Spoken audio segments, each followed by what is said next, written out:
Welcome to the Independent Advisors Podcast, where we dive into the world of stocks, tradable markets, and financial planning with Jessup Wealth Management's Chief Investment Officer, Mark McEvily, and CEO, Matt Jessup. You'll hear tips, tricks, and strategies to address your financial well-being and, most importantly, conveyed in a way that everyone can understand. Here are your hosts, Mark and Matt.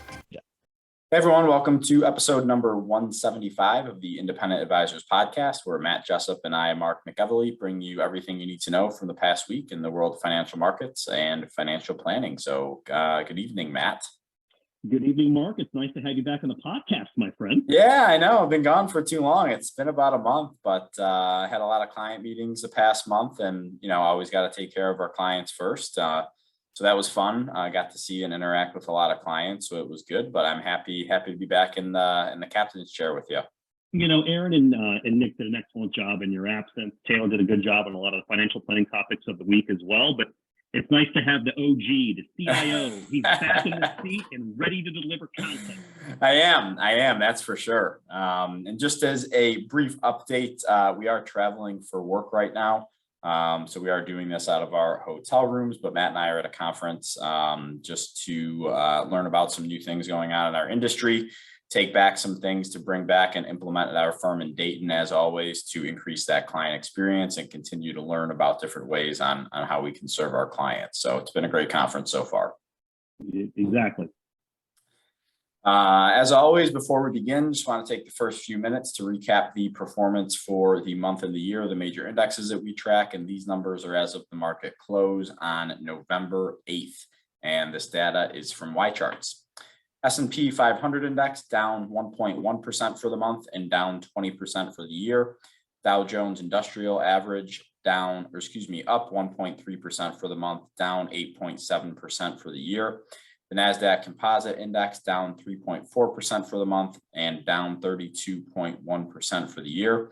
The Russell 2000 Small Cap Index down 2.1% for the month and down 19.3% for the year.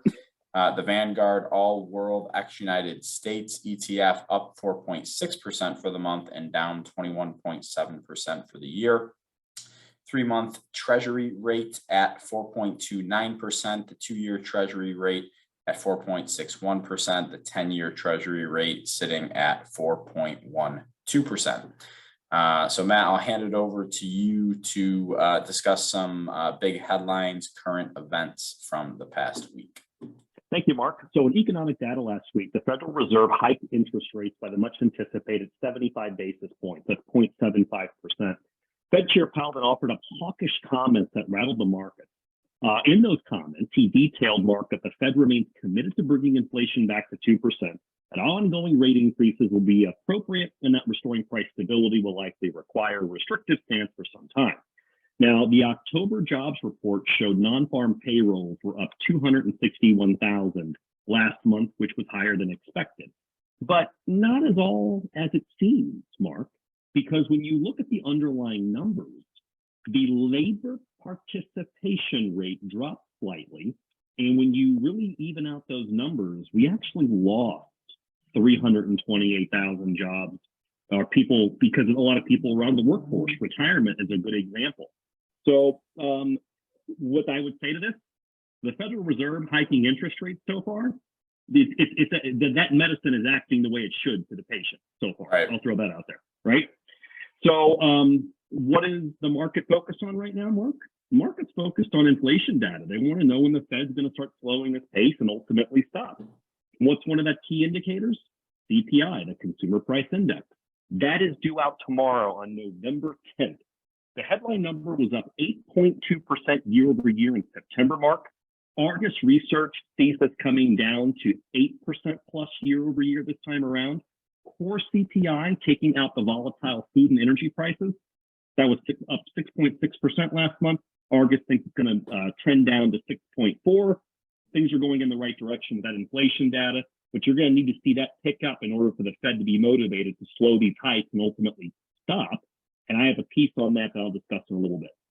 Yeah, awesome. And I think the only other thing, obviously from yesterday with the midterm elections, race is pretty close. It looks like the Republicans are going to take back the House.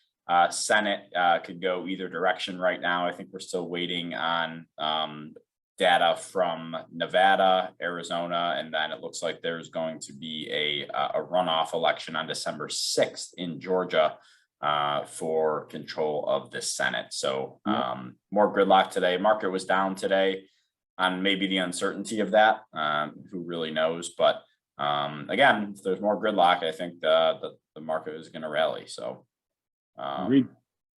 moving on to tweets, articles, and research from this week. The first thing I had was a tweet from Ryan Dietrich on October 23rd. And we'll have Jenna throw this up, obviously, in the show notes and then on the YouTube video. He said, the New York Post 401k KO cover reminds me of when Time said to retire the 401k in 2009. No single signal is perfect, but when you see things like this in non-financial magazines, it's a clear sign of the overall sentiment and likely contrarian bullish. So Matt, I'm sure you can see it here. It says 401KO exclamation point. Average retirement account down 25% under Bidenomics. So, and it's side by side to what Time had put out in 2009 saying why it's time to retire the 401k with the words 401k slowly sinking into the abyss. That's a completely irresponsible front page, by the way. Yeah, it is. And, you know, we talked about the magazine indicator before, but we're starting to see more and more of this stuff out there. And it's like, you know, when I see this stuff, it makes me think that, you know, it might be time to go the other way. Again, we talked about seasonality. So this is coming out right at the time that I would expect it to. So it's going to be interesting to see what the performance is between now and the end of the year. And then, you know, something I'm going to be looking for is, you know, how we start off next year, because next year, at least the first half of next year, from a seasonal standpoint, tends to be pretty strong. So just wanted to put that out there. Thought people would get a pretty good chuckle out of that. The 401KO. 401KO. The next piece I had was a blog post from Michael Batnick titled Stocks Bottom First. So this is something else that we talk about a lot on here. Michael says, today we learned that home prices had their largest drop since 2009. This is just a small preview of what I believe we'll see in the coming months as the market adjusts to 7% mortgages. In fact, a lot of the economic data will likely worsen. I don't want to sound alarmist, but brace yourselves for some lousy headlines as interest rate increases work their way through the economy. He quoted an analyst saying, I read around 1,500 pages of research each week, and the most consistent message now is a litany of gloom on earnings, valuations, wage and price inflation, central bank policy normalization, housing, trade, energy, the surge in the US dollar, China COVID policy, etc. When you see things like a litany of gloom, you can be sure that the market is aware of the situation we're in and has adjusted risk assets accordingly. Nobody knows where we're going next, but the stock market has already priced in some carnage, removing 25% from the S&P 500 and 35% from the NASDAQ 100. Overweighting today's news for better and for worse gets investors in trouble because today is already priced in. Stan Druckenmiller recently relayed this message to an audience saying, do not invest in the present. The present is not what moves stock prices. Michael Semblest has a great visual representation of what Druckenmiller is talking about. Stock market is forward looking and has an uncanny ability to bottom while the data continues to sour. It stops going down while GDP, employment, and earnings deteriorate. And Jenna will throw these notes in our show notes and up on the YouTube page as well, Matt, but this just really is pretty powerful image to show that, you know, during a lot of these recessionary periods, you see the S&P 500, that dotted line in blue, starts to recover before earnings, payroll, and GDP get any better. You know, and it's time and time again that this stuff continues to happen. So I think that this visual for people is really going to show what we've been talking about for quite some time. I'm glad you pointed this out, Mark. My biggest thing is challenging people to think about how much of this uncertainty is priced in and to a certain extent overly priced in. And what's going to happen once more certainty comes back to the market? I mean, there's a lot of stocks out there that are priced for earnings to really degrade. And I think we really got to be asking questions if that's really going to be the case.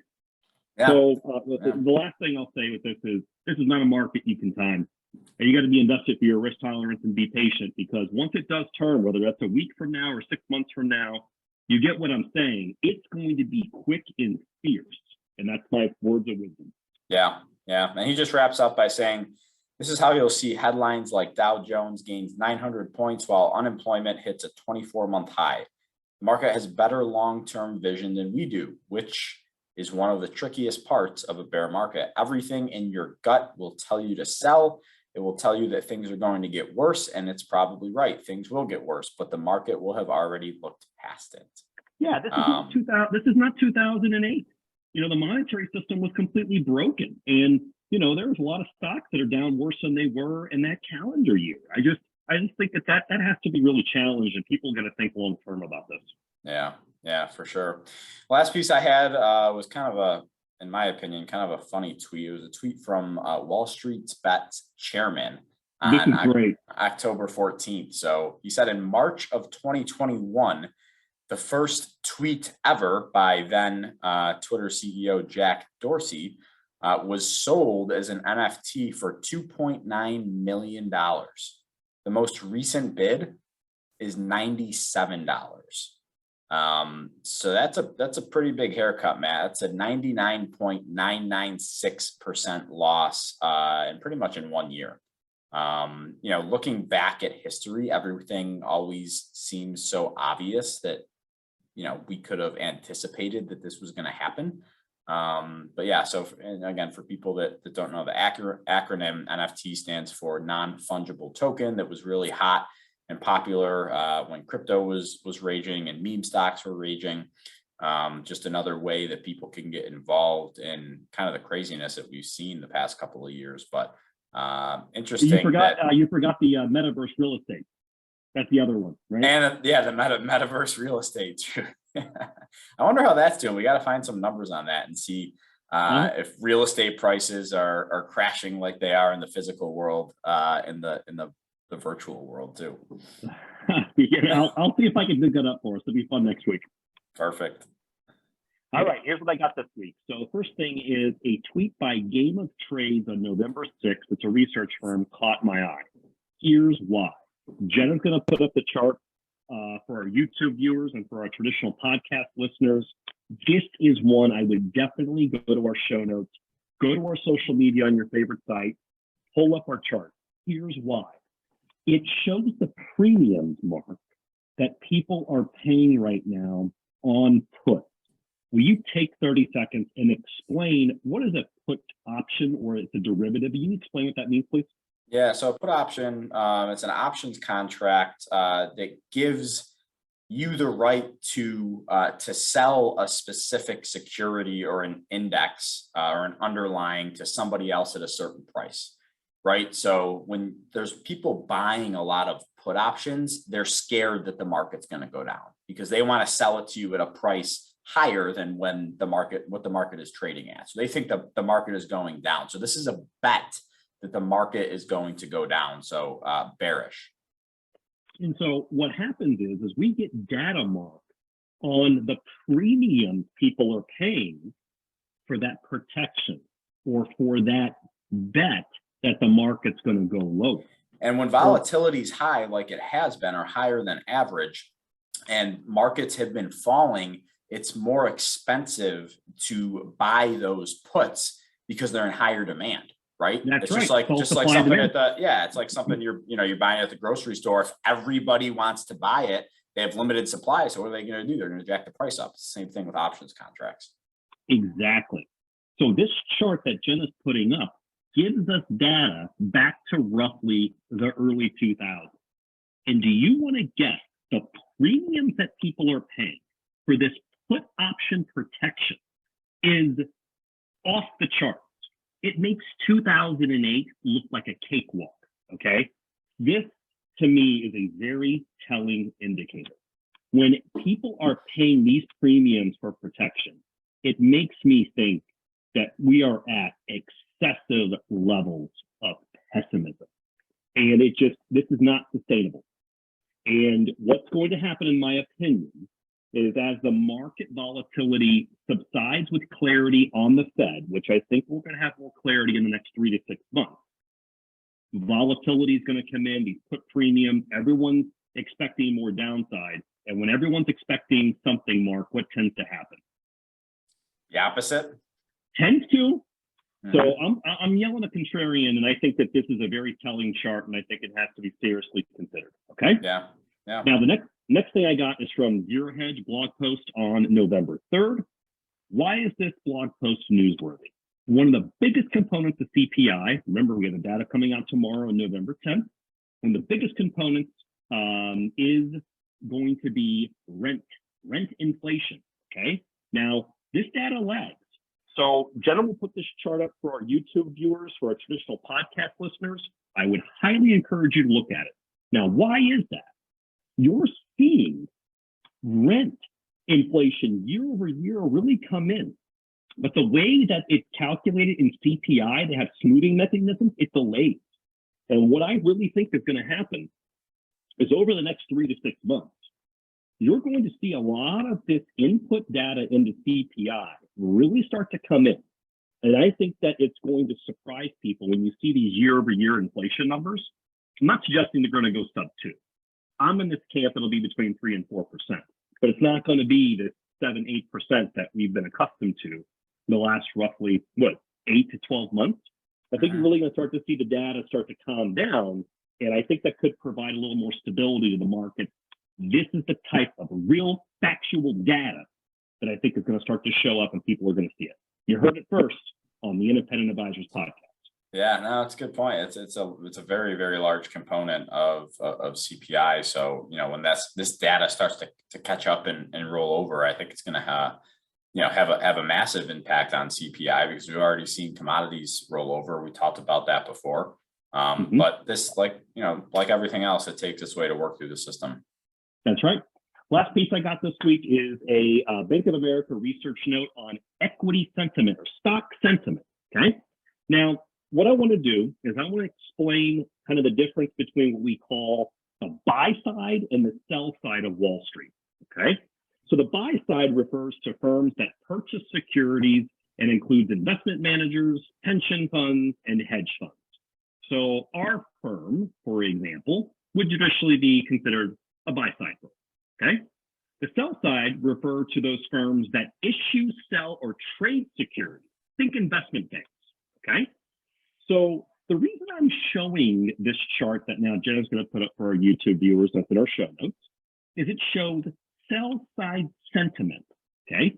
This is the quote from Bank of America Research. Quote, maybe it still needs to go lower, but B of A notes, quote, whenever the indicator was at a current level or lower, the subsequent 12-month returns for the U.S. equity index were positive 94% of the time, with median gains of 22%, and the data goes back to 1985. Your thoughts? Yeah, I mean, I think it just goes hand in hand. It's a nice little wrap up, icing on the cake, so to speak, of what we've been saying about all the fear out there and all the bearishness out there. And I'm not saying that it can't get worse. Everything can always get worse, but there is a lot of people out there that think the world's going to end. And I'm going to give you kind of my unfiltered kind of thoughts on kind of where we're at with kind of the length of this kind of overall bear market and correction. And again, my opinion, past performance is not indicative of future results. I have to get the compliance side out when I say these types of things. But I'm just in this camp. If you use the marathon analogy of 26.2 miles, it just feels like we're in the latter innings of this. Everyone's sick of the market. Everyone's sick of the water torture of consistent. It just goes down and down. And I get that. But remember, this market has priced in uncertainty. And my feeling is, we're somewhere between mile marker 21 and 23, in my opinion. The last couple of miles are going to suck because everyone's tired. But I think the underlying data and what this market has priced in is overly priced in pessimism. My 2 cents, and we'll see how this unfolds the next several months. But I think as inflation data starts to come in, the market's going to start realizing the Fed's not going to be as aggressive. They'll have some more clarity. You're going to have gridlock in Congress. And hopefully that brings more stability and lower volatility in the market. Yeah, I agree. I think, again, we've been saying it all year. Everything is about inflation right now. And I think if you consistently see that number start to come down, yes, I'm with you. I don't think it's going to be sub 2. But if we make progress towards that over the next year or 2 years and return to the long-term average over the next 2 to 3 years, I think that is going to be very positive. So going to be interesting, but I think things, like we said, are getting better. I do believe also that we are at the tail end of this thing. And again, for long-term investors, these are the unfortunate byproducts that we have to deal with from time to time. But what I do know, and the optimist in me knows, is that the market has recovered every single time when we've had periods like this. And I don't see how this time is going to be any different. It might, like you said, take a couple months, might take a couple years, but have no doubt in my mind that things are going to get back on track and brighter days are ahead. Absolutely agreed. Remember, this market's forward looking. Use the Druckenmiller quote, market doesn't trade in the present. Yep. Well, I think we're going to leave it there, Matt. Have some other commitments to get to here before we come back home to Dayton, Ohio. So thanks everybody for tuning in to episode number 175 of the Independent Advisors podcast. And we will see you next week for episode number 176. See you next week, everyone. Thank you for listening to the Independent Advisors podcast. If you're interested in hearing more, hit the subscribe button so you can be notified every time a new episode gets released. Feel free to share with friends, family, and follow us on Twitter at Jessup Wealth, Facebook, and LinkedIn. Mark and Matt will continue to share beneficial information on these social media sites. Also, check out the podcast tab on their website. That's www.jessupwealthmanagement.com. There you'll find links to every episode of the Independent Advisors. Have questions or topics you want to discuss on the show? Message us on Twitter, LinkedIn, or send an email with the words questions and topics in the subject line to inquiries@jessupwealthmanagement.com. We'll talk about it right here on the podcast. Certain sections of this commentary may contain forward-looking statements based on reasonable expectations, estimates, projections, and assumptions. Forward-looking statements are not guarantees of future performance and involve certain risks and uncertainties which are difficult to predict. All indices are unmanaged and are not available for direct investment by the public. Past performance is not indicative of future results.